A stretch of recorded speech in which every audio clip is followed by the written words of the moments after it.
Hi hello எல்லோருக்கும் வணக்கம். இன்னைக்கு நாம திருமலா திருப்பதி இன்ஃபோ பை கேஹெச்எம் சேனல்ல திருச்சானூர் பத்மாவதி தாயார் கோவில்ல மூலவர் தாயாருக்கு நடக்கக்கூடிய வஸ்திர அலங்கார சேவா மற்றும் அபிஷேகம் சேவா அட்டன் பண்ண என்னுடைய தரிசன அனுபவத்தை பற்றி பார்க்கலாம். ஒவ்வொரு வெள்ளிக்கிழமையும் திருச்சானூர் பத்மாவதி தாயார் கோவில்ல இருக்கக்கூடிய மூலவர் பத்மாவதி தாயாருக்கு அபிஷேகம் நடக்கும். இந்த அபிஷேகத்தை பார்ப்பதற்கு அபிஷேகம் டிக்கெட், வஸ்திர அலங்கார சேவா டிக்கெட் என்று 2 டிக்கெட்ஸ் ஆன்லைன்ல இஷ்யூ பண்ணுவாங்க. அபிஷேகம் மற்றும் வஸ்திர அலங்கார சேவா இந்த 2 தரிசன டிக்கெட்லயும் மூலவர் தாயாருக்கு நடக்கக்கூடிய அபிஷேகம் தான் பார்க்க போறோம். ஆனால் சில விஷயங்கள் மட்டும் இந்த 2 சேவா டிக்கெட்ஸுக்குமே மாறுபடும். அபிஷேகம் மற்றும் வஸ்திர அலங்கார சேவா டிக்கெட்ஸை டிடிடி ஆப் மூலமாகவோ டிடிடி வெப்சைட் மூலமாகவோ நம்ம ஆன்லைன்ல புக் பண்ணிக்கலாம். இதற்குரிய தரிசன டிக்கெட்டுகள் ஒவ்வொரு மாதமுமே கடைசி வாரத்துல அடுத்த மாதத்திற்கான டிக்கெட்ஸ் ஆன்லைன்ல டிடிடி இஷ்யூ பண்ணுவாங்க. வஸ்திர அலங்கார சேவா டிக்கெட் என்பது கப்பிள் டிக்கெட். ஹஸ்பண்ட் அண்ட் ஒய்ஃபாக மட்டும்தான் இந்த கப்பிள் டிக்கெட் நம்ம புக் பண்ணி தரிசனத்திற்காக போக முடியும். அடுத்து அபிஷேகம் டிக்கெட். இந்த ஒரு தரிசன டிக்கெட்டினுடைய காஸ்ட் 500 ரூபாய். இது சிங்கிள் டிக்கெட் தான், யார் வேண்டுமானாலும் புக் பண்ணிக்கலாம். இந்த சேவா திருச்சானூர் பத்மாவதி தாயார் கோவில்ல வெள்ளிக்கிழமைகள்ல மட்டுமே நடக்கக்கூடிய சேவா. இந்த சேவா மார்கழி மாதம் தவிர்த்து மற்ற எல்லா மாதங்களிலுமே சேவாவினுடைய ரிப்போர்ட்டிங் டைம் 5 மணி கொடுத்திருப்பாங்க. சேவா ஆரம்பமாகக்கூடிய நேரம் அதிகாலை 5:30 மணி. மார்கழி மாதத்துல சேவாவிற்கான ரிப்போர்ட்டிங் டைம் அதிகாலை 5:30 மணி. சேவா ஆரம்பமாகக்கூடிய நேரம் 6 மணி. மார்கழி மாதம் தனுர் மாசத்துல இந்த சேவா நான் அட்டன் பண்ண காரணத்தினால தனுர் மாச வஸ்திர அலங்கார சேவா என்றுதான் டிக்கெட்டை இஷ்யூ பண்ணியிருந்தாங்க. இதனுடைய ரிப்போர்ட்டிங் பிளேஸ் திருச்சானூர் பத்மாவதி தாயார் கோவிலுக்கு அப்படியே ஆப்போசிட்ல தேங்காய் உடைக்கக்கூடிய இடமும் தீபம் ஏற்றக்கூடிய இடமும் இருக்கும். பக்கத்திலேயே குங்குமார்ச்சனா டிக்கெட் கவுண்டரும் இருக்கும். அப்படியே அதற்கு ஆப்போசிட்ல இருக்கக்கூடிய கியூல தான் நம்ம ரிப்போர்ட் பண்ணணும். அந்த டிக்கெட் கவுண்டருக்கு அப்படியே ஆப்போசிட்ல அந்த கியூ இருக்கக்கூடிய இடத்துல மேல ஒரு கூரை மாதிரி ஒரு டாப் போட்டிருப்பாங்க. அதற்கு கீழே இருக்கக்கூடிய கேட் வழியாக தான் 200 ரூபாய் தரிசன டிக்கெட் ஹோல்டர்ஸை தரிசனத்திற்காக அலோ பண்ணுவாங்க. அதற்கு ஒரு 4 ஸ்டெப்புக்கு முன்னாடியே கியூலே ஒரு சின்ன கேட் ஓபன் பண்ணி இந்த வஸ்திர அலங்கார சேவா டிக்கெட் ஹோல்டர்ஸை தான் ஃபர்ஸ்ட் தரிசனத்திற்காக கோவிலுக்குள்ள அலோ பண்றாங்க. கியூல ஜாயின் பண்ணும் போதே நம்முடைய தரிசன டிக்கெட்டும் ஆதார் கார்டும் சரி பார்த்த பிறகுதான் கியூல அலோ பண்றாங்க. அந்த இடத்தின் வழியாக நம்ம கியூல ஜாயின் பண்ற காரணத்தினால ஒரு 3 ஸ்டெப் எடுத்து வச்ச உடனே நம்முடைய பேக்கேஜ் செக் பண்ணக்கூடிய அந்த இடம் வந்துடும். நம்ம ஹேண்ட்பேக்ஸ் எல்லாம் எடுத்துட்டு போகலாம். Mobiles, smart watches, cameras, electrical gadgets எதுவுமே நம்ம பேக்ல வச்சுட்டு எடுத்துட்டு போக கூடாது. அதை எல்லாமே கேட் 3ல இருக்கக்கூடிய லாக்கர்ஸ்ல நம்ம சரண்டர் பண்ணிட்டு போகலாம். இல்ல நீங்க ரூம் புக் பண்ணிருக்கீங்கன்னா உங்களுடைய ரூம்லயே வச்சுட்டு வந்துடலாம். மற்றபடி பர்ஸ், ஹேண்ட்பேக்ஸ் எல்லாம் நீங்க எடுத்துட்டு போகலாம். ட்ரெஸ் கோட் ஸ்ட்ரிக்டா ஃபாலோ பண்ணணும். ஜென்ஸ் வேஷ்டி தான் கண்டிப்பா வியர் பண்ணணும். ஷர்ட், பனியன் எது நீங்க வியர் பண்ணியிருந்தாலுமே கோவிலுக்குள்ள போன உடனே அதை ரிமூவ் பண்ண சொல்லிடுவாங்க. அப்போ நீங்க மேல் துண்டு என்று சொல்லப்படக்கூடிய அங்கவஸ்திரம் வியர் பண்ணிக்கலாம். லேடிஸ் சாரி அல்லது சுடிதார் வித் துப்பட்டா வியர் பண்ணலாம். இந்த வஸ்திர அலங்கார சேவா டிக்கெட் ஹோல்டர்ஸ் என்டர் ஆகக்கூடிய அந்த கியூக்கு பக்கத்து கியூலே அபிஷேகம் டிக்கெட் புக் பண்ணவங்கள வரிசையா அந்த கியூல நிறுத்தி வச்சிருப்பாங்க. வஸ்திர அலங்கார சேவா டிக்கெட் ஹோல்டர்ஸ் எல்லாருமே கோவிலுக்குள்ள போய் அவங்களுக்கு இருக்கக்கூடிய சில ப்ரொசீஜர்ஸ் முடிஞ்ச பிறகு அபிஷேகம் டிக்கெட் ஹோல்டர்ஸை கோவிலுக்குள்ள அலோ பண்ணுவாங்க. இப்போ என்னுடைய தரிசன அனுபவத்தை பற்றி பார்க்கலாம். நாங்க வஸ்திர அலங்கார சேவா டிக்கெட்ஸ் தான் புக் பண்ணியிருந்தோம். ஜனவரி மாதத்திற்கான தரிசன டிக்கெட்ஸ் டிசம்பர் 25ஆம் தேதி போல இஷ்யூ பண்ணியிருந்தாங்க. அந்த நேரத்துல ஆன்லைன்ல இந்த தரிசன டிக்கெட் நாங்க புக் பண்ணிக்கிட்டோம். எங்களுடைய ரிப்போர்ட்டிங் டைம் காலையில 5:30 மணி என்றும் சேவா ஆரம்பமாகக்கூடிய நேரம் 6 மணி என்றும் வஸ்திர அலங்கார சேவா தனுர் மாசம் டிக்கெட்ல மென்ஷன் பண்ணியிருந்தாங்க.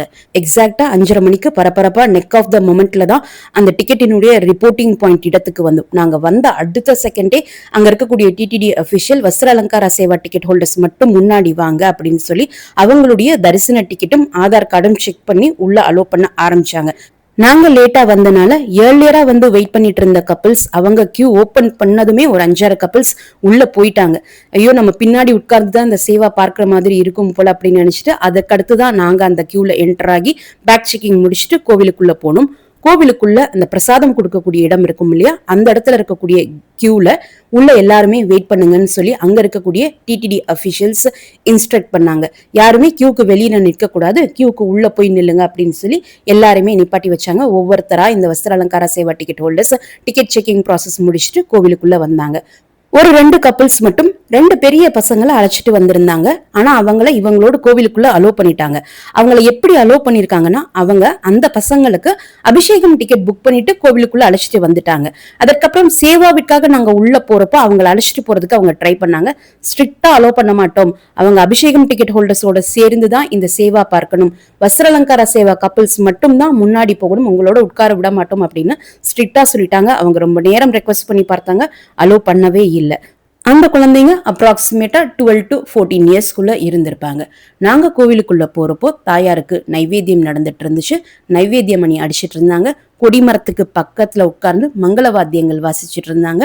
கொடிமரம் எல்லாமே அங்க இருக்கக்கூடிய ஒர்க் பண்ணக்கூடிய அபிஷியல்ஸ் லேடிஸ் எல்லாருமே அந்த கொடிமரத்தை சுத்தம் பண்ணி புது பூமாலை எல்லாம் வச்சுட்டு இருந்தாங்க. 5:30 மணி தொடங்கி 5:45 வரைக்கும் நைவேத்தியம் நடந்துச்சு. அதற்கப்புறம் அந்த நைவேத்தியம் பண்ண பாத்திரங்கள் எல்லாம் வெளியே ஒவ்வொன்றா எடுத்துட்டு வந்தாங்க. அதற்கடுத்தும் ஒரு 10 நிமிடங்கள் கோவிலுக்குள்ள என்ன நடந்துச்சுன்னு எங்களுக்கு தெரியாது. மங்களவாத்தியங்கள் தொடர்ந்து வாசிச்சுட்டு தான் இருந்தாங்க. கரெக்டா அந்த மங்களவாத்தியங்கள் எல்லாம் வாசிச்சு முடிக்கும் போது 5:55 இருக்கும். மங்களவாதிகள் வாசிச்சுட்டு இருக்கும் போதே இங்க வெயிட் பண்ணிட்டு இருந்த வஸ்திர அலங்கார சேவா ஹோல்டர்ஸ் எல்லாருமே அந்த கியூவை விட்டு கொஞ்சம் கொஞ்சமா முன்னாடி போக ஆரம்பிச்சிட்டாங்க. ஏன்னா ஃபர்ஸ்ட் கியூ ஓபன் பண்ண உடனே முன்னாடி போய் உட்கார்றதுக்காக அவங்க கொஞ்சம் கொஞ்சமா முன்னாடி வந்துட்டு இருந்தாங்க. பட் எனக்கு போறதுக்கு பயம். திட்டிட்டா என்ன பண்றது அப்படின்னு சொல்லிட்டு நாங்க போகல. எங்களோட சேர்ந்து சில கப்பிள்ஸும் ப்ராப்பரா கியூலயே நின்றுட்டு இருந்தோம். கோவிலுக்குள்ள மட்டும் எப்பயும் யார்கிட்டையும் எந்த பழிச்சலும் வாங்கிடக்கூடாது அப்படின்றதுதான் என்னுடைய நோக்கமா இருக்கும். அதனால போகல. நாம எங்க உட்கார்ந்து இன்னைக்கு சேவா பார்க்கணும்னு இருக்கோம், அது தானாவே அமையும் அப்படின்னு சொல்லிட்டு நான் அப்படியே வெயிட் பண்ணிட்டு இருந்தேன். 2 டிடிடி அபிஷியல்ஸ் வந்தாங்க. வந்த உடனே சத்தம் போட்டாங்க, ஏன் கியூவை விட்டு வெளியே வந்திருக்கீங்க, எல்லாரையுமே கியூல தானே நிற்க சொன்னோம், ஏன் இவ்வளோ முன்னாடி வந்து நிற்கிறீங்க அப்படின்னு சத்தம் போட்டுட்டு அங்க வந்த 2 டிடிடி அபிஷியல்ஸ் கையில ஒருத்தருடைய கையில பேட் வச்சிருந்தாங்க. மறுபடியும் எல்லாருமே கியூல உள்ள நிற்க வச்சுட்டு ஆன்லைன்ல டிக்கெட் புக்கிங் ஆகியிருக்கக்கூடிய அந்த ஆர்டர் வரிசையில நான் ஒவ்வொரு கப்பிள்ஸினுடைய பேர் சொல்றேன். அந்த பேர்ல இருக்கக்கூடிய கப்பிள்ஸ் மட்டும் முன்னாடி வந்து ஆப்போசிட்ல இருக்கக்கூடிய அந்த சன்னதிக்கு போகக்கூடிய அந்த கியூ இருக்கும் இல்லையா, அந்த கியூல போய் வரிசையா நில்லுங்க அப்படின்னு சொல்லிட்டாங்க. ஃபர்ஸ்ட் சொன்ன பேரே என்னுடைய ஹஸ்பண்ட் பேர் தான். எனக்கு கை கால் ஓடல, நம்பவும் முடியல. ஏதோ ஸ்கூல்ல டாப்பர் அப்படின்னு அனௌன்ஸ் பண்ணா எவ்வளவு சந்தோஷமா இருக்கும். கையில நான் தான் டிக்கெட் வச்சிருந்தேன். என்னுடைய ஹஸ்பண்ட் பேர் சொன்னதும் டிக்கெட்டை தூக்கி காமிச்சிட்டு நாங்க தான் சார் அப்படின்ட்டு நான் அவர்கிட்ட போயிட்டேன். போங்க முன்னாடி போய் நில்லுங்க அப்படின்ட்டாங்க. சுப்ரபாதம் சேவாவை கொஞ்ச நாள் முன்னாடி அட்டன் பண்ணியிருந்தேன். இதே போல அந்த கேட் சன்னதியினுடைய கேட் வாசல்ல போய் ஃபர்ஸ்ட் பர்சனா நின்றுட்டு இருந்தேன். எதுக்க திருமலை வெங்கடேஸ்வர பெருமாள் நேத்திர தரிசனம் போட்டோ, பெரிய போட்டோ, ஒரு 5 அடியில இருந்து 6 அடி இருக்கும் அந்த போட்டோ இருக்கும். அங்க பார்த்து பெருமாளை ஃபர்ஸ்ட் தேங்க் பண்ணிட்டேன். என்னால் நம்பவே முடியல, எனக்கு கண்ட தண்ணி வர ஆரம்பிச்சிருச்சு. ஏன்னா அந்த டிக்கெட் புக் பண்ண நேரம் பார்த்தீங்கன்னா ஜஸ்ட் 4G மட்டும்தான் என்னுடைய மொபைல்ல வருது. நாங்க டிராவல்ல இருந்தோம், கேரளாவை நோக்கி டிராவல்ல இருந்தோம். அதனால ஒரு பேசிக் 5G கூட எனக்கு கிடைக்கல. பொதுவாகவே என்னுடைய மொபைல்ல நெட்வொர்க் ப்ராப்ளம் பெருசா இருக்கும், எங்க போனாலும் நெட்வொர்க் எடுக்காது. ஒரு சின்ன ஷார்ட்ஸ் வீடியோ போடுறதுனாலுமே 10-15 நிமிஷம் எடுக்கும். அது மாதிரி ஒரு 4G நெட்வொர்க்ல ஜடாயு எர்த் சென்டர்ல உட்கார்ந்து அந்த டிக்கெட் நான் புக் பண்ணேன். அது எல்லாமே ஆட்டோமேட்டிக்கா அப்படி அமைஞ்சது போல, கருட பகவானினுடைய அருளாசியோட தான் இந்த டிக்கெட் புக் பண்ணணும் இருந்திருக்கு போல. அவருடைய ஆசையில தான் இந்த டிக்கெட் ஃபர்ஸ்டும் புக் ஆகிருக்கு அப்படின்றது எனக்கு பெரிய நம்பிக்கையா இருந்துச்சு. ஸோ அவருடைய பெரிய திருவடியான கருட பகவானுக்கும் நன்றி சொல்லிட்டு வரிசையா எல்லா வஸ்திர அலங்கார சேவா டிக்கெட் ஹோல்டர்ஸும் எங்களுக்கு பின்னாடி ஒவ்வொருத்தரா வந்து நின்றுட்டே இருக்காங்க. அதற்கடுத்து அந்த கேட் ஓபன் பண்ணாங்க. ஃபர்ஸ்ட் கப்லா நாங்க உள்ள போறோம். சாதாரணமாக ஃப்ரீ தர்ஷன்ல 200 ரூபாய் தரிசன டிக்கெட்ல எல்லாம் போறப்போ நம்ம நின்று ஒரு இடத்துல தாயார தரிசனம் செய்வோம் இல்லையா, அந்த இடத்தினுடைய பேர் முகமண்டபம். முகமண்டபம் தாண்டி குங்குமார்ச்சனா சேவாவிற்கும் சுப்ரபாதம் சேவாவிற்கும் உள்ள போய் தரிசனம் செய்யக்கூடிய அந்த மண்டபம் இருக்கும் இல்லையா, அந்த மண்டபத்தினுடைய பேர் அர்ச்சனா மண்டபம்னு சொல்லுவாங்க. அதற்கடுத்து அந்தராள மண்டபம் இருக்கும். அந்தராள மண்டபத்துல தான் உற்சவ மூர்த்திகள் இருப்பாங்க. அந்தராள மண்டபத்தை தாண்டி இருக்கக்கூடியதுதான் தாயார் இருக்கக்கூடிய கருவறை. இந்த அந்தராள மண்டபத்திற்கு முன்னாடி திருமலையில எப்படி துவாரபாலகர்கள் ஜெயன் விஜயன் இருக்காங்களோ, இங்க வனமாலினி பாலாகினி இருப்பாங்க. அதே போல நம்ம உட்கார்ந்து தரிசனம் செய்யக்கூடிய இந்த அர்ச்சனா மண்டபத்தினுடைய லெஃப்ட் சைட்ல நீங்க தாயாரை நோக்கி உட்கார்ந்துருக்கீங்கன்னா உங்களுடைய லெஃப்ட் சைட்ல விஸ்வக்ஷேனர் சன்னதி இருக்கும். ரைட் சைட்ல ஸ்ரீமன் ராமானுஜர் சன்னதி இருக்கும். வஸ்திர அலங்கார சேவா டிக்கெட் ஹோல்டர்ஸ் இந்த அர்ச்சனா மண்டபத்துல உட்கார்ந்து சேவா பார்ப்பாங்க. அபிஷேகம் டிக்கெட் புக் பண்ணவங்க இதற்கு பின்னாடி இருக்கக்கூடிய முகமண்டபத்துல உட்கார்ந்து இந்த சேவா பார்ப்பாங்க. நாங்க அர்ச்சனா மண்டபத்திற்குள்ள போன உடனே விஸ்வக்ஷேனர் சன்னதியை தாண்டி தயார் இருக்கக்கூடிய அந்த பிரகாரத்தை உள் பிரகாரத்தை சுற்றி ஸ்ரீமன் ராமானுஜர் சன்னதி பக்கத்துல வந்து நிக்க சொன்னாங்க. எங்களுக்கு முன்னாடி ஒரு டிடிடி அபிஷியலா அல்லது டிடிடி போர்டு மெம்பரா என்று தெரியல, அவங்க ஜென்ஸ் மட்டும்தான் இருந்தாங்க. அவங்களுக்கு பக்கத்துலேயே எங்களை நிற்க சொல்லிட்டாங்க. ஃபர்ஸ்ட் என்னுடைய ஹஸ்பண்ட் கையில் வந்து ஒரு பெரிய பித்தளை தட்டில் தாயாரனுடைய வஸ்திரம் இருந்துச்சு. நல்ல ஒரு பச்சை கலர் பட்டு சாரி, பிங்க் கலர் பார்டர்ல இருந்துச்சு. அதற்கடுத்து என்னுடைய கையில ஒரு வெள்ளி சொம்பு கொடுத்திருந்தாங்க. அதுல தாயாருக்கு அபிஷேகம் செய்யக்கூடிய பால் இருந்தது. அதுக்கப்புறம் அந்த டிடிடி போர்டு மெம்பர் கையிலையும் அந்த பித்தளை தட்டுல தாயாரனுடைய வஸ்திரம் இருக்கக்கூடிய தட்டு கொடுத்தாங்க. வரிசையா அடுத்து எல்லா வஸ்திர அலங்கார சேவா டிக்கெட் ஹோல்டர்ஸுக்குமே ஜென்ஸ் கையில தாயாரனுடைய வஸ்திரமும், லேடிஸ் கையில தாயாருக்குரிய அபிஷேக பால் வந்து ஒரு வெள்ளி சொம்புலையும் கொடுத்தாங்க. அங்க எங்களுக்கு பக்கத்திலே ஒரு டேபிள்ல 2 பெரிய மஞ்சள் சாந்து நல்லா உருட்டி வச்சிருந்தாங்க. அந்த தட்டிலே வாழை இலையில ஏதோ மடிச்சு வச்சிருந்தாங்க. உள்ள என்ன இருந்ததுன்னு தெரியாது. அப்போ அர்ச்சகர் ஒருத்தவங்க உள்ள வந்தாங்க. அவங்க உள்ள வந்த உடனே மேலதாள மங்களவாத்தியங்கள் எல்லாம் உள்ள வாசிக்க ஆரம்பிச்சுட்டாங்க. அவங்க வந்த உடனே அந்த பித்தளை தட்டை அவங்க தலைமையில வச்சுக்கிட்டாங்க. ஜென்ஸ் எல்லாரையுமே அவங்க கையில இருக்கக்கூடிய அந்த பித்தளை தட்டை, வஸ்திரம் இருக்கக்கூடிய தட்டை தலைமையில வச்சுக்க சொல்லிட்டாங்க. ஃபர்ஸ்ட் அர்ச்சனா மண்டபத்தில இருந்து அந்த அர்ச்சகர் ஃபர்ஸ்ட் வெளியே போனாங்க. அதற்கு பின்னாடி அந்த டிடிடி அபிஷியலும், அதற்கு பின்னாடி நாங்களும், எங்களுக்கு பின்னாடி வரிசையா எல்லா கப்பிள்ஸும் வந்தாங்க. அர்ச்சனா மண்டபத்திலிருந்து முகமண்டபம் வழியாக வெளியே வந்து வெளிப்பிரகாரம் கம்ப்ளீட்டா ஒரு ரவுண்டு சுத்த ஆரம்பிச்சோம். அர்ச்சகருக்கு முன்னாடி 2 மேளம் வாசிக்கக்கூடியவர்கள், 2 நாதஸ்வரம் வாசிக்கக்கூடியவர்கள், திருச்சிநல்லூர்னு ஒரு வாத்தியம் வாசிப்பாங்க. நீங்க எல்லாருமே பார்த்துருப்பீங்க. திருமலை கோவில்ல அந்த இமேஜும் நான் அட்டாச் பண்ணியிருக்கேன். அந்த திருச்சிநல்லூர் வாசிக்கக்கூடிய ஒருவர் அவங்க எல்லாரும் முன்னாடி போக, அர்ச்சகருக்கு 2 சைட்லையும் 2 பெரிய வெண்குடைகளோடு சேர்த்து அவங்களுக்கு பின்னாடி அர்ச்சகர், அவங்களுக்கு பின்னாடி போர்டு மெம்பர், அவங்களுக்கு பின்னாடி வரிசையா நாங்கள் எல்லாருமே பிரகாரம் முழுவதும் ஒரு கம்ப்ளீட்டா ஒரு ரவுண்டு சுத்திட்டு மறுபடியும் கோவிலுக்குள்ள அர்ச்சனா மண்டபம் போடும். அர்ச்சனா மண்டபம் போன உடனே இந்த டிக்கெட் புக் பண்ணவங்க முந்தி அடிச்சுட்டு போக மறுபடியும் ட்ரை பண்ணாங்க. அங்கே ஒரு கயிறு கட்டி வச்சுருந்தாங்க. அந்த கயிறு கட்டின இடத்துல இருந்து தான் வரிசையாக உட்காரணும் அப்படின்றதுக்காக அந்த கயிறு கட்டி வச்சுருந்தாங்க. அந்த கயிறையும் தாண்டி ஒரு 2 லேடிஸ் போயிட்டாங்க. அதற்கப்புறம் சத்தம் போட்டாங்க. நேரம் ஆயிடுச்சு ஆல்ரெடி சேவை ஆரம்பிக்கிறதுக்கு, இதெல்லாம் ஏன் பண்ணுறீங்க, கோவிலில் வச்சு ஏன் இதெல்லாம் பண்ணுறீங்க, வரிசையாக உட்காருங்க, அதுக்காக தானே நாங்கள் சீரியல் பிரகாரம் சொன்னோம், அதே போல உட்காருங்க அப்படின்னு சொல்லிட்டு எல்லாரையுமே வரிசையாக உட்கார வச்சுட்டாங்க. நாங்கள் ஃபஸ்ட்டு சீரியல் நம்பர் என்பதனால ஃபஸ்ட்டு உட்கார்ந்துட்டோம். அர்ச்சனா மண்டபத்தில் ஃபஸ்ட்டு நாங்கள் உட்கார்ந்துருக்கோம். தாயார் எதுக்க என்னால் இதை வாழ்நாள் முழுக்கவும் மறக்கவே முடியாத ஒரு மிகப்பெரிய தருணமாக எனக்கு இருக்கும். இங்கே எல்லாரையுமே உட்கார வைத்த பிறகு கோவிலினுடைய தலைமை அர்ச்சகர் ஒரு வெள்ளி தட்டில் தேங்காய், வாழைப்பழம், வெற்றிலை பாக்கு எடுத்துட்டு ஒரு தாம்பூலம் தட்டு மாதிரி எடுத்துட்டு வந்தாங்க. அந்த தட்டில் எல்லாருமே கை வச்சு ஒவ்வொருத்தருமே இந்த வஸ்திர அலங்கார சேவை டிக்கெட் புக் பண்ண ஒவ்வொரு கப்பிலுமே அந்த தட்டில் கை வச்சு அவங்களுடைய கோத்திரம், அவங்களுடைய பேர், நட்சத்திரம் எல்லாம் சொல்ல சொன்னாங்க. ஸோ எல்லாரும் வரிசையாக சொல்லி முடித்த பிறகு அது வரைக்குமே அர்ச்சனா மண்டபத்தில் டியூப்லைட்ஸ், சின்ன சின்ன டியூப்லைட்ஸ் எரிஞ்சிட்டு இருந்துச்சு. எங்களை எல்லாருமே உட்கார வச்ச உடனே இமீடியட்டாக டியூப்லைட் ஆஃப் பண்ணிட்டாங்க. பின்னாடி எப்போ அபிஷேக டிக்கெட் ஹோல்டர்ஸ் வந்து உட்கார்ந்தாங்க என்பதே தெரியல. அபிஷேகம் டிக்கெட் ஹோல்டர்ஸ் சில பேர் கரெக்டாக அந்த வாசலுக்கு எதுக்க உட்கார்ந்துருந்தாங்க. சில பேர் உட்கார இடம் இல்லாதனால 2 சைட்லையும், நிலைவாசலுக்கு 2 சைட்லையும் நின்று தான் இந்த சேவா பார்க்குற மாதிரி இருந்துச்சு. அவங்களுக்கு பின்னாடி கிரில் கேட்ஸ் இருக்கும் இல்லையா, அந்த கிரில் கேட்டும் கம்ப்ளீட்டாக ஸ்க்ரீன் போட்டு க்ளோஸ் பண்ணியிருந்தாங்க. ஸோ தட் துவஜஸ்தம்பம் இருக்கக்கூடிய அந்த இடத்துல இருந்து யாரும் உள்ள நடக்கக்கூடிய இந்த அபிஷேகம் சேவாவை பார்க்க முடியாது. இம்மிடியட்டாக டியூப்லைட்ஸ் எல்லாம் ஆஃப் பண்ணிட்டாங்க. அர்ச்சனா மண்டபம் ஃபுல்லாக இருட்டாகிடுச்சு. விஸ்வக்ஷேனர் சன்னதியிலையும் ஸ்ரீமன் ராமானுஜர் சன்னதியிலும் இருக்கக்கூடிய அந்த டியூப்லைட் வெளிச்சம் மட்டும்தான் இந்த அர்ச்சனா மண்டபத்தில் இருக்கு. விஸ்வக்ஷேனர் சன்னதி முன்னாடி 2 மைக் எங்களுக்கு பக்கத்தில் ஃபிக்ஸ் பண்ணியிருந்தாங்க. அங்கே 2 பேர் வந்து உட்கார்ந்தாங்க. அவங்க தான் இந்த அபிஷேகம் நடக்கக்கூடிய முழு நேரமுமே அந்த சுத்தம் எல்லாம் படிப்பாங்க இல்லையா, அவங்க தான் அந்த பாராயணம் ஃபுல்லுமே பண்ணாங்க. இந்த அபிஷேகம் நடக்கக்கூடிய முழு நேரமுமே மங்களவாத்தியங்கள் கொடிமரம் பக்கத்துல இருந்து வாசிச்சுட்டே இருந்தாங்க. கொடிமரம் பக்கத்துல இருந்து வாசிக்கக்கூடிய காரணத்தினால ரொம்ப மைல்டா மெலடியஸா அந்த சவுண்ட் பேக்ரவுண்ட்ல இருந்து கேட்டுட்டே இருந்துச்சு. நாங்க ஃபர்ஸ்ட் வஸ்திரம் வாங்குறதுக்காக இங்க அர்ச்சனா மண்டபத்துல வரக்கூடிய சமயத்திலே தாயார் நல்ல ஒரு ஒயிட் காட்டன் வஸ்திரத்துல, அந்த சாரிலே ஒரு பிங்க் பார்டர் இருந்தது. அதுவுமே ஜரிகை பார்டர்லாம் கிடையாது, சாதாரணமான ஒரு பார்டர், பிங்க் பார்டர் இருந்தது. அதுதான் அபிஷேக வஸ்திரம். அந்த அபிஷேக வஸ்திரத்துல தான் அபிஷேகம் ஸ்டார்ட் ஆகக்கூடிய நேரத்திலிருந்து முடிகிற வரைக்கும் நாம மூலவர் தாயாரை பார்ப்போம். நல்ல கருவறை இருட்டா இருந்துச்சு. விளக்கொளி மட்டும்தான். தாயாரினுடைய 2 சைட்ல எங்கேயுமே விளக்கு பார்க்க முடியல. மேபி தாயாருக்கு ஆப்போசிட்ல இருக்கக்கூடிய அந்த சுவர்ல விளக்கு வச்சிருக்காங்க போல. அந்த விளக்கொளி மட்டும்தான் தாயார் மேல படுது. அந்த விளக்கொளியில தான் ஃபர்ஸ்ட்ல இருந்து தாயார் பார்க்குறோம். இப்போ அர்ச்சனா மண்டபத்துல லைட் எல்லாம் ஆஃப் பண்ணோடனே தாயார் இன்னும் பிரைட்டா தெரிய ஆரம்பிச்சாங்க. தாயார் மேல எந்த ஆபரணங்களும் இருக்காது, மலர் மாலைகளும் இருக்காது. நிஜ ரூபத்துல அவங்கள மூலவர் தாயாரை நம்ம தரிசனம் பண்ணுவோம். அதை பார்த்த உடனே இம்மிடியட்டா எல்லாருக்குமே கண்ணில் தண்ணி வரும், புலகாங்கிதமா இருக்கும். நம்ம அறியாமலேயே நம்ம மெய் சிலிர்க்க ஆரம்பிக்கும்.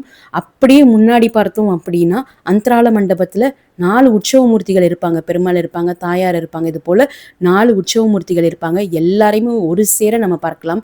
எக்ஸாக்டா மணி இப்போ 6:10 ஆகுது. சன்னதிக்குள்ள 2 அர்ச்சகர்கள் தாயாருக்கு 2 சைட்ல இருப்பாங்க. ஒரு அர்ச்சகர் எல்லாருமே பார்த்துருப்பீங்க. பத்மாவதி தாயார் கோவில்ல பெரிய தாடியெல்லாம் வச்சு அவங்க தான் தலைமை அர்ச்சகர் அப்படின்னு நினைக்கிறேன். ரொம்ப வயசானவங்க. அவங்க ஒரு சைட்லையும் இன்னொரு சைடில் இன்னொரு அர்ச்சகரும் இருந்தாங்க. ஃபர்ஸ்ட் ஒரு 10 நிமிஷம் நிறைய கைங்கரியங்கள் பண்ணாங்க. தாயாருக்கு கைங்கரியங்கள் எல்லாம் முடிந்த பிறகு ஒரு முறை தீப ஆரத்தி காட்டிட்டு அதற்கடுத்து ஃபர்ஸ்ட் ஆரம்பிச்ச அபிஷேகம் பாலாபிஷேகம். இந்த அபிஷேகம் சேவாவிலேயே நிறைய நேரம் நடக்கக்கூடிய அபிஷேகம் பாலாபிஷேகம் தான். இப்போ உள்ள இன்னும் ஒரு அர்ச்சகரும் போறாங்க. அவங்க அந்த பால் குடம் எடுத்து எடுத்து 2 அர்ச்சகர் கையிலையும் மாத்தி மாத்தி கொடுக்க தாயாருக்கு அபிஷேகம் பண்ணிட்டே இருக்காங்க. அந்த அபிஷேகம் தான் ரொம்ப நேரம் நடக்கும்.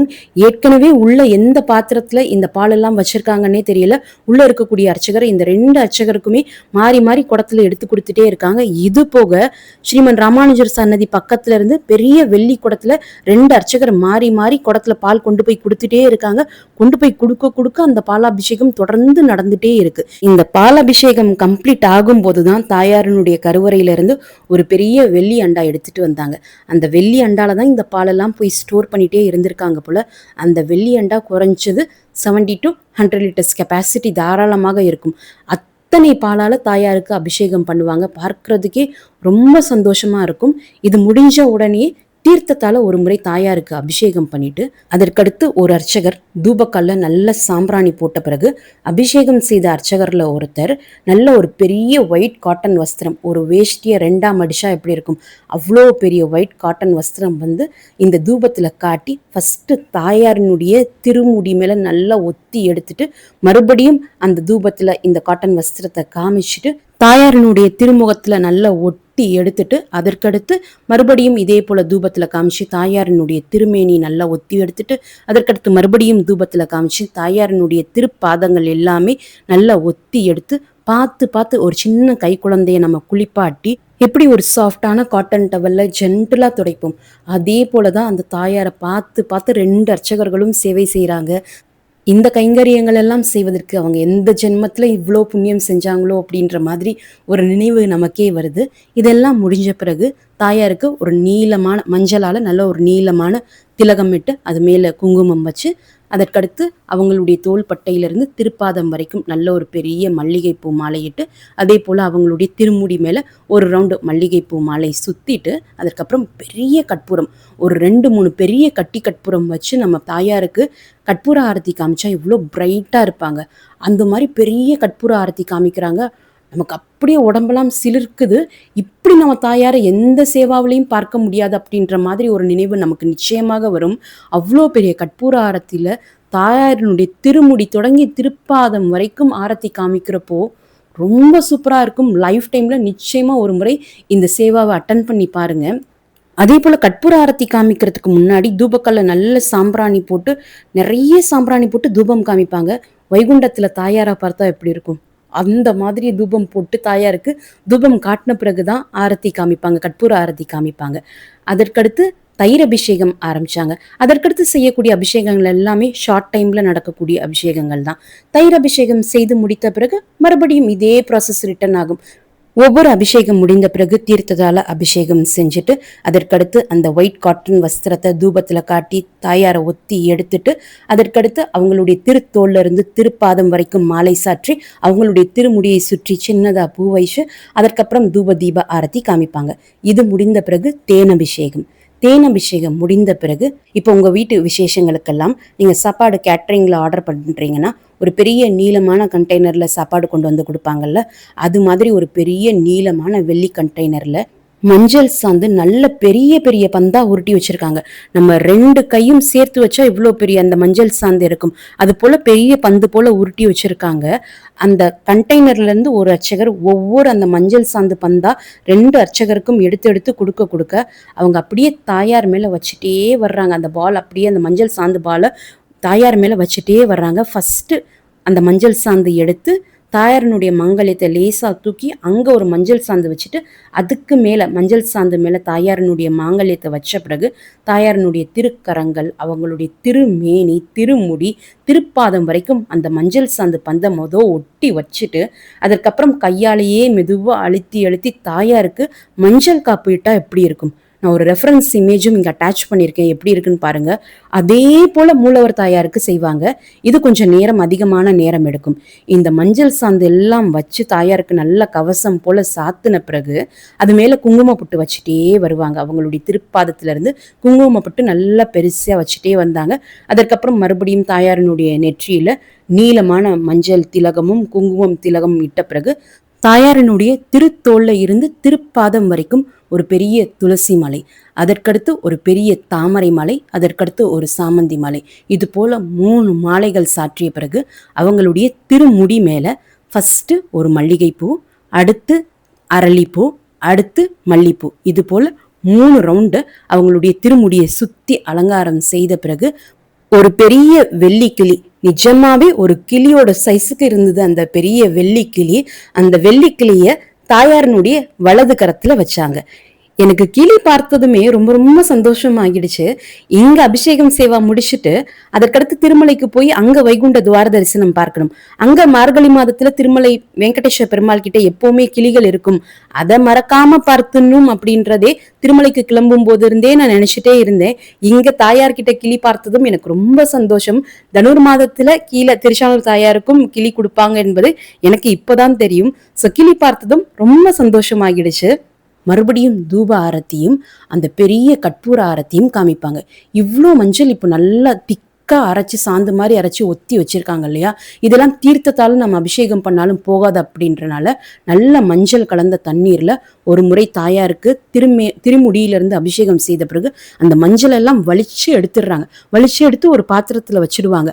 அந்த மஞ்சள் நமக்கு கொடுப்பாங்க எல்லாருக்குமே. நீங்க வஸ்திர அலங்கார சேவா டிக்கெட் புக் பண்ணியிருந்தாலும் சரி, அபிஷேகம் டிக்கெட் புக் பண்ணியிருந்தாலும் சரி, அந்த அபிஷேகம் செய்த மஞ்சள் சாந்து நம்ம கையில கொடுப்பாங்க.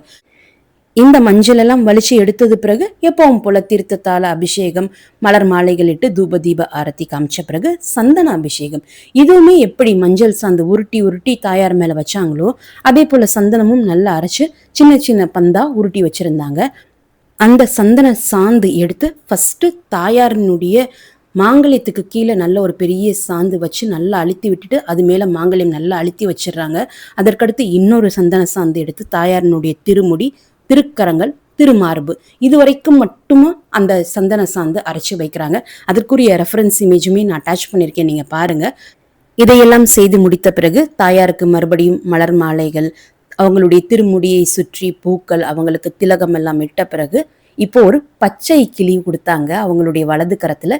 இது இலையினால் செய்யப்பட்ட கிளி. இதுவுமே பெரிய கிளியா இருந்துச்சு. கிளியினுடைய கண் மட்டும் நல்ல ஒரு ஸ்டோன்ஸ்ல டெக்கரேட் பண்ணியிருந்தாங்க. ஆர்டிஃபிஷியல் ஸ்டோன்ஸ் தான், அது ரொம்ப அழகா தெரிஞ்சிச்சு. அதுக்கப்புறம் கிளியினுடைய தலைகள் சுற்றி பூக்களால டெக்கரேட் பண்ணியிருந்தாங்க.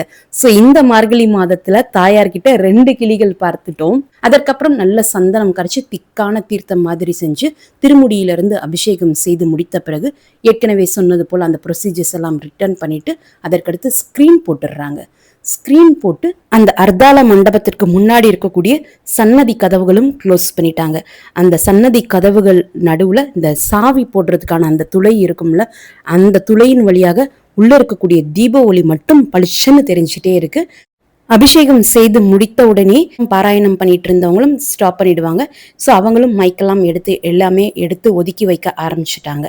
இப்போ சன்னதி கதவுகள் சாத்திருக்கக்கூடிய இந்த மீன் டைம்ல கருவறை எல்லாம் நல்ல சுத்தி செய்த பிறகு அதற்கடுத்து தாயாருக்கு இருந்த அந்த அபிஷேக வஸ்திரத்தை மாற்றி மறுபடியும் ஒரு நல்ல புதிய ஒயிட் காட்டன் வஸ்திரம், இதை இப்போ உள்சாத்து வஸ்திரம்னு சொல்லுவாங்க.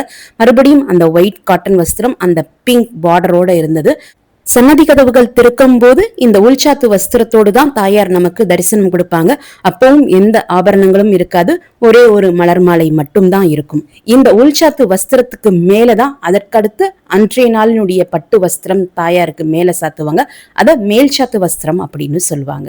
இப்போ தாயார நம்ம இந்த அபிஷேகம் சேவா வஸ்திர அலங்கார சேவாவில் இந்த உள்சாத்து வஸ்திரத்தோடு தான் நம்ம தரிசனம் செய்வோம். நீங்க தாயார அலங்காரத்தோடு பார்க்கணும்னா அதற்கடுத்து நீங்க 200 ரூபாய் ஸ்பெஷல் என்ட்ரி தரிசன டிக்கெட் மூலமாகவோ அல்லது சர்வ தரிசனம் மூலமாகவோ நம்ம வந்து பார்த்துக்கலாம்.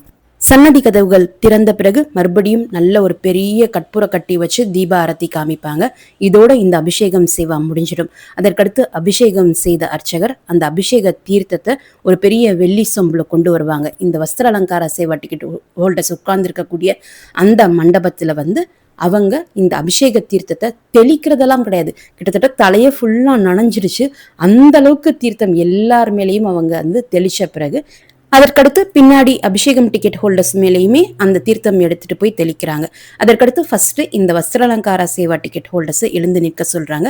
வரிசையா சீரியல் நம்பர் படி வர சொல்றாங்க. அப்போ ஃபர்ஸ்ட் என்ன பண்ணாங்கன்னா எங்களோட அந்த டிடிடி அபிஷியல் இருந்தாங்க இல்லையா, அவங்களுக்கும் அங்க இருந்த மற்றும் ஒரு 2 டிடிடி அபிஷியல்ஸுக்கும் ஒவ்வொருத்தருக்கா அந்த சால்வை அணிவிச்சு அவங்களுக்கு தாயாருக்கு படைச்ச அந்த தாம்பூலம் கொடுக்குறாங்க. தேங்காய், வாழைப்பழம், வெற்றிலை பாக்கு அந்த தாம்பூலம் கொடுக்குறாங்க. தாயாருக்கு ஒவ்வொரு அபிஷேகம் முடிந்த பிறகும் இந்த தேங்காய், வாழைப்பழம், வெற்றிலை பாக்கு இந்த தாம்பூலம் தான் நைவேத்தியமா படைச்சிட்டு அதற்கப்புறம் தான் தூப ஆரத்தி காமிப்பாங்க. ஸோ இவங்களுக்கு கொடுத்து முடிச்ச பிறகு வஸ்திர அலங்கார சேவா டிக்கெட் ஹோல்டர்ஸ் ஒவ்வொருத்தரையுமே ஒவ்வொரு கப்பலா அப்படியே இந்த அர்ச்சனா மண்டபத்துக்கு முன்னாடி, அர்த்தாள மண்டபத்துக்கு முன்னாடி நின்று தாயார் முன்னாடி ஒவ்வொரு கப்பலா நிற்க வச்சு ஜென்ஸுக்கு அந்த சால்வை அணிவிப்பாங்க. லேடிஸ் கையில ஒரு பிளவுஸ் பிட்டும் தாயாருக்கு அபிஷேகம் செய்த அந்த மஞ்சள் சாந்தும் கொடுப்பாங்க. 2 பெரிய மஞ்சள் சாந்து ஒரு பெரிய பால் சைஸுக்கு இருக்கும். அது போல 2 பெரிய மஞ்சள் சாந்து அந்த பிளவுஸ் பிட் மேலேயே வச்சு கொடுத்துருந்தாங்க. Blouse bit as usual Tirumala கோவில்ல கல்யாண உற்சவம் சேவாவுக்கு எப்படி கொடுப்பாங்க அதே பிளவுஸ் பிட் தான் சாண்டல் கலர்ல எனக்கு கொடுத்துருந்தாங்க. நல்ல ஈர மஞ்சள் சாந்து அப்படின்றனால அந்த கரை இருக்குல்ல, அந்த மஞ்சளோட கரை கம்ப்ளீட்டா அந்த பிளவுஸ் மேல படிஞ்சிருக்கு. அந்த பிளவுஸ் பிட்டை வீட்டுக்கு எடுத்துட்டு வந்து நல்லா காய வச்சு எடுத்து வச்சிருக்கேன். எப்போவுமே அதை வாஷ் பண்ணிடக்கூடாது, அது நல்ல ஒரு பொக்கிஷமா நம்ம வச்சுக்கணும் அப்படின்றனால அதை வாஷ் பண்ணவே இல்லை. ஏன்னா தாயாரனுடைய அபிஷேகம் செய்த மஞ்சள் கரை அந்த பிளவுஸ் பிட் மேல இருக்கிறதுனால எனக்கு ரொம்ப ஹார்ட் டச்சிங்கா இருந்துச்சு. அதனால நான் அதை அப்படி வச்சிருக்கேன். எல்லா வஸ்திர அலங்கார சேவா ஹோல்டர்ஸ்க்கும் அதுதான் கொடுத்தாங்க. பிளவுஸ் பிட் மேல வச்சுதான் அந்த மஞ்சள் சாந்து கொடுத்தாங்க. ஸோ எல்லாருடைய பிளவுஸ் பிட்லயுமே அந்த கரை இருந்திருக்கும் அப்படின்னு தான் நான் நினைக்கிறேன். அதே போல ஜென்ஸுக்கு கொடுத்த அந்த ஷால் இருக்கு இல்லையா, அது நீங்க திருமலை கோவில்ல செலிபிரிட்டிஸ் எல்லாம் வரும்போது ஒரு ரெட் ஷால் இருக்கும்ல, அதே தான் கொடுத்தாங்க. இதுலயும் என்னன்னா எங்களுடைய நம்பர் ஃபர்ஸ்ட்ன்றனாலயும் என்னவோ எனக்கு தெரியல, எங்களுக்கு மட்டும் மயில் கழுத்து கலர்ல அந்த சால்வை கொடுத்தாங்க. அந்த சால்வையும் நான் இங்க அட்டாச் பண்றேன். மத்த எல்லாருக்குமே ரெட் கலர் ஷால் கொடுத்த மாதிரி தான் இருந்துச்சு. வீடியோல இந்த ஷால் பிரவுன் கலர்ல தெரியுது, பட் ரியல்ல நல்ல ஒரு மயில் கழுத்து கலர் இருக்குது. சூப்பராகவும் இருந்துச்சு. ஏன்னா நாங்க ஃபர்ஸ்ட் வாங்கிட்டனால எங்களுக்கு பின்னாடி வந்த ஒரு 3-4 ஜென்ஸ் மட்டும் அந்த ரெட் ஷால் போட்டிருந்ததை பார்த்தோம். எல்லாருமே நோட்டீஸ் பண்ண முடியல. அதற்கடுத்து இந்த சால்வை வாங்கின பிறகு விஸ்வக்சேனர் சன்னதி முன்னாடி பெஞ்சில் கோவிலினுடைய தலைமை அர்ச்சகர் இருப்பாங்க. அவங்க ஒரு முறை நமக்கு அக்ஷதையால ஆசீர்வாதம் பண்ணுவாங்க. அதற்கடுத்து தீர்த்தம் கொடுப்பாங்க. அதற்கு பக்கத்திலேயே பால் அபிஷேகம் செய்த அந்த பால் நமக்கு கொடுப்பாங்க. அடுத்து அபிஷேகம் செய்த சந்தனம் ஒரு சின்ன பந்து கொடுப்பாங்க. எனக்கு வீட்டில் வந்த பிறகுதான் தெரியும் அந்த அபிஷேக சந்தனம் ஹார்டா இருந்துச்சு நான் வாங்கினப்போ. அதையுமே எனக்கு கொடுத்த அந்த பிளவுஸ் பிட்ல இருந்த மஞ்சள் சாந்து மேலே நான் சேர்த்து வச்சுட்டேன். வீட்டுக்கு வந்த பிறகு பார்த்தா ஏன் இந்த சந்தன சாந்து மட்டும் ஹார்டா இருக்கு அப்படின்றத பாக்குறதுக்காக அந்த சந்தனத்தை கொஞ்சம் ஈரம் பண்ண பிறகு அந்த சந்தனத்துக்கு நடுவுல ஒரு கொட்டை பாக்கு இருந்துச்சு. தாயாருக்கு ஒவ்வொரு முறையும் வெற்றிலை தாம்பூலம் நைவேத்தியமா படைப்பாங்கன்னு சொன்னேன்ல, அதுல இருந்து வந்த பாக்கு போல ஒரு முழு பாக்குமே எனக்கு வந்திருந்துச்சு. அந்த கொட்டை பாக்கு ரவுண்டா இருக்கும்ல, அந்த முழு பாக்குமே வந்திருந்துச்சு. அதையுமே நல்லா கழுவி காய வச்சு இப்போ ஸ்டோர் பண்ணி எடுத்து வச்சாச்சு வீட்டுல. பலராமர் சன்னதிக்கு போய் தரிசனம் செஞ்சுட்டு அதற்கடுத்து சுந்தராஜ பெருமாளை தரிசனம் செய்வதற்காக போனோம். சுந்தராஜ பெருமாளினுடைய திருக்கரத்திலையும் ஒரு கிளி இருந்தது. பச்சை இலையினால் செய்யப்பட்ட கிளி. முகமும் கழுத்தை சுத்தியும் மட்டும் பூக்கள் இருந்தது. அப்புறம் கோவிலுக்கு வரக்கூடிய எல்லாருக்குமே பிரசாதம் கொடுப்பாங்கல்ல, அதே போல தொன்னையில சுட சுட நெய் மிதக்க வெண்பொங்கல் கொடுத்தாங்க. அதை வாங்கிட்டு வெளியே வந்த பிறகு இந்த டிக்கெட் ஹோல்டர்ஸ்க்கு லட்டு கவுண்டர்ல 2 லட்டு 2 வடை இது எல்லாமே அவங்களே ஒரு காட்டன் பேக்ல வச்சு கொடுத்துருவாங்க. ஸோ வஸ்திர அலங்கார சேவா டிக்கெட் ஹோல்டர்ஸ்க்கு 2 லட்டு 2 வடை, அப்புறம் ஜென்ஸுக்கு ஷால், லேடிஸ்க்கு ஒரு பிளவுஸ் பிட் இதுதான் கொடுப்பாங்க. அபிஷேகம் டிக்கெட் ஹோல்டர்ஸுக்கு லட்டு கவுண்டர்ல லட்டு பிரசாதமாக கொடுப்பாங்க. அபிஷேகம் முடிச்சு தாயார் சன்னதியை விட்டு வெளியே வர்றப்போ 7:45 மணி இருக்கும். அதற்கடுத்து உள்ள 2 சன்னதிகளுக்கு போய் தரிசனம் செஞ்சுட்டு பொங்கல் பிரசாதம் வாங்கிட்டு கோவிலை விட்டு வெளியே வர்றப்போ மணி 8:05 ஆகிடுச்சு. வஸ்திர அலங்காரா சேவா டிக்கெட் 10 டிக்கெட்ஸ் இஷ்யூ பண்றாங்க. அபிஷேகம் சேவா டிக்கெட் 50 டிக்கெட்ஸ் ஆன்லைன்ல இஷ்யூ பண்றாங்க. இந்த வீடியோவை மறக்காம உடனடியாக உங்களுடைய ஃப்ரெண்ட்ஸ், ஃபேமிலி மெம்பர்ஸ், நெய்பர்ஸ் மற்றும் கொலீக்ஸ் கூடயும் ஷேர் பண்ணுங்க. நிறைய நண்பர்களோடு இந்த வீடியோவை ஷேர் பண்ணும்போது அவங்களுக்குமே இந்த தகவல்கள் பயனுள்ளதாக இருக்கும். திருமலை மற்றும் திருப்பதி பற்றிய மேலும் பல தகவல்களுக்கு எங்களுடைய சேனலை இப்பவே சப்ஸ்கிரைப் பண்ணிக்கோங்க. மீண்டும் ஒரு நல்ல தகவலுடன் உங்களை சந்திக்கும் வரை நன்றி, வணக்கம்.